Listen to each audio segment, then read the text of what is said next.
आपने वीडियो का टाइटल तो पढ़ा ही होगा, तो बिना टाइम वेस्ट किए वीडियो को शुरू करते हैं। एक पैटर्न होता है ऑलमोस्ट हर रिलेशनशिप में जहां लड़का एफर्ट्स देना कम कर देता है और वो इसका रीज़न अपनी मजबूरियों को बताता है। काम का pressure, stress, family issues, mood, हर चीज़ मैनेज हो जाती है, सिर्फ तुम्हारे लिए टाइम मैनेज नहीं हो पाता। अगर तुम भी इस सिचुएशन से रिलेट कर रही हो तो ये वीडियो एंड तक देखना, क्योंकि आज हम बात करेंगे इस फेज को कैसे हैंडल करें बिना बेगिंग, बिना फाइट और बिना अपनी सेल्फ रिस्पेक्ट को खोए।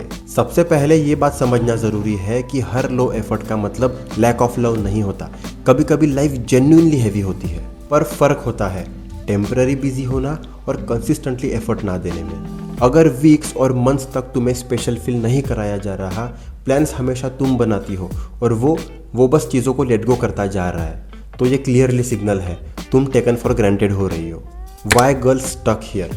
मोस्ट गर्ल्स यहाँ पे स्टक हो जाती है क्योंकि उनके दिमाग में एक थॉट होता है कि वो अपनी लाइफ के स्ट्रगलिंग फेज में है, मुझे सपोर्ट करना चाहिए। और सपोर्ट करना गलत नहीं है, पर सपोर्ट जब सिर्फ वन साइडेड हो और तुम्हारी नीड्स हमेशा पोस्टपोन हो रही हो, तब रिलेशनशिप इम्बैलेंस हो जाता है। हम इस वीडियो को अलग अलग पार्ट्स में डिवाइड करेंगे ताकि तुम इस टॉपिक को बहुत अच्छे से समझ सको। Step 1, stop silent adjustments. सबसे पहली गलती जो लड़कियां करती है वो है चुपचाप एडजस्ट करते रहना। उन्हें लगता है कि मैं बोलूँगी तो फाइट हो जाएगी, पर ये याद रखना, जो चीज़ बोली नहीं जाती वो समझी भी नहीं जाती।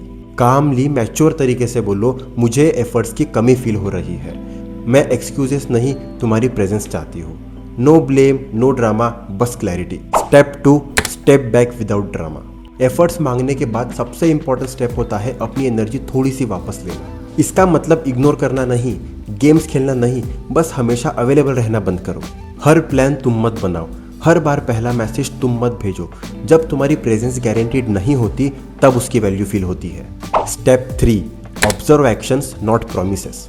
ये सबसे क्रिटिकल स्टेप है। वर्ड्स देना बहुत इजी होता है, मैं बिजी था, नेक्स्ट टाइम पक्का, तू समझना, पर रिलेशनशिप वर्ड्स से नहीं एक्शन से चलता है। जो लड़का सच में चाहता है वो थका होने के बाद भी तुम्हें कॉल करेगा, वो बिजी होने के बाद भी तुम्हारे लिए एफर्ट्स देगा। अगर ये सब करने के बाद भी वो चेंज नहीं होता तो प्रॉब्लम मजबूरी नहीं, प्रायोरिटी है। Step 4, stop proving your worth. एक और ट्रैप है, लड़कियां और ज़्यादा प्यार दिखाना शुरू करती है ताकि वो लड़का वापस आ जाए, पर प्यार प्रूव करने से एफर्ट्स नहीं आते। एफर्ट्स तब आते हैं जब तुम खुद की वैल्यू समझती हो। तुम्हारा काम उसे ये कन्विंस करना नहीं है कि तुम कितनी डिजर्विंग हो, उसे पता होना चाहिए कि तुम ऑलरेडी डिजर्विंग हो।